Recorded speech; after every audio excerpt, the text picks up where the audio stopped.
Do you like big, buff guys? Do you like dragons? Or perhaps you like a mysteriously androgynous character that you can't help but simp for even though you're not really sure of their gender? Then buckle up as Daddy Nyxmortem is gonna tell you a tale. Ever wonder what's the feeling that after you got discharged from your military service, you suddenly get transported into another world? To top it off, it's exactly how you imagine those isekai worlds. Game systems, slaying monsters, leveling up, and a tutorial area to boot. Sweet, right? I mean, that's what you would probably be thinking. That's what I would think. However, what if after the tutorial you expect to go into the true fantasy world, only to find out that there's been a bug? You can't leave the tutorial world and you remain stuck in there. Oh, but hey, you're given an option to reset the tutorial. Yeah, must have been a happy little mistake. I'll just reset the tutorial, no biggie. I mean, I can probably earn more XP that way too, right? Psych! There is an error again, and you do this for days, months, years, and decades. Endless repetition until you finally lose your sanity. It is what it is. Hi, I'm Nyxmortem, and today I want to talk about one of my most favorite webtoons. Meet Hanbin Ryu, the average Joe who's just lazing around one fine day, browsing the computers and basically staring at it for hours. He's me for real. However, everything changes once he got transported into an unknown space, along with several other humans. Once there, he happens to overhear people talking and later finds out that they're being transported to another world, and are being given guidelines. It's exactly what you think it is. It is the game system that helps otherworlders gain levels and abilities as if they are playing a game. However, this is where Hanbin Ryu's life is about to take a turn for the worse. His guideline became defective and he ended up going to a different tutorial zone than intended called the Rocky Mountains. There he will encounter what will soon be his worst nightmare: a low-level magic hound. Do you want to know what's worse than a defective system? Having a lane class system. Once he was transported to the tutorial area, he was actually given a choice what class he could pick from warrior, mage, magic swordsman, and a priest. But ultimately still got forced to choose warrior as the guideline told him he had absolutely no affinity towards any type of magic or divinity. With a sword in hand, he faces the hounds and struggled to defeat them. I mean, what did you expect? Sure, he has experience in the military, but have you ever tried to fight a goddamn monster wolf? Thought to be only in fantasies? In any case, he eventually manages to kill the hounds but figured out later that the hounds actually scale with his level. After 27 long grueling days of acclimating, fighting, and getting incredibly buff, by the way, he has finally leveled up to 5. However, just when he was about to finish the area to go into another, the real world, the system tells him that there's been a bug, and his level went back to 1. Still, filled with resolve and lots of copium, by the way, he decides to restart again, endlessly fighting these ever-growing hounds as his stats also endlessly increases from the level ups, hoping one day he will be released from his loop, and so he did. Just 22 years later. He then steps foot into Latna, the other world, and his fortunate and unfortunate adventures begin. This is Latna Saga, the survival story of a Sword King. Let's talk about the plot.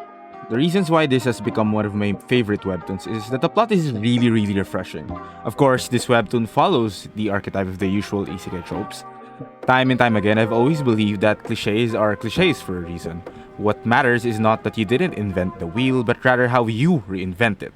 What I love about Latna Saga is that the story repeatedly emphasizes that strength is not everything.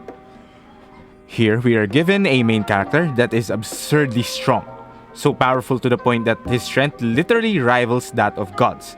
And yet a lot of times he is faced with dilemmas and problems that is simply not solvable by using violence.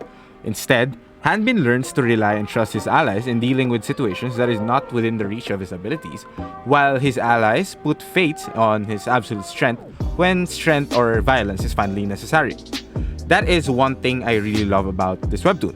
Power is used as a tool and not as a plot device to move the story along.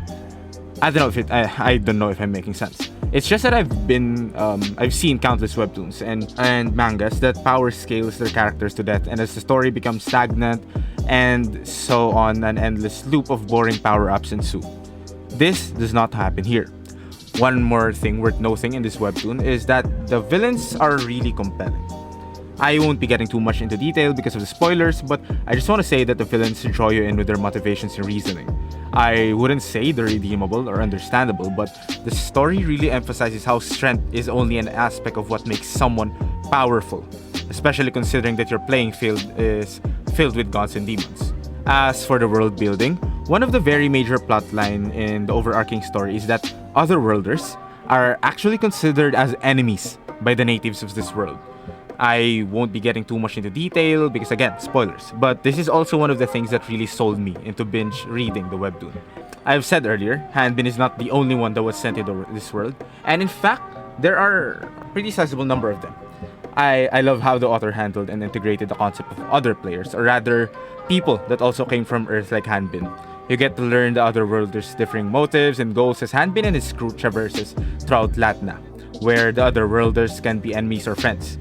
I really can't go too much into detail, but I can assure you that the subplot for the Otherworlders is extremely well done. I personally believe that the author has done a really great job in world building, especially when explaining things and various plot points in the story of how they came to be, and why exactly is a certain event happening.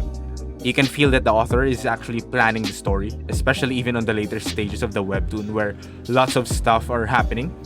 I do say it makes me more immersed on the story as I rarely experience plot holes. Well, at the very least, plot holes that are large enough to make me question tons of shit.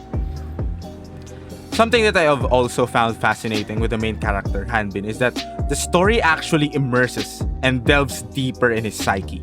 There are multiple instances where we can see him deal with his PTSD from being stuck in a life-threatening area or a situation for over 2 decades.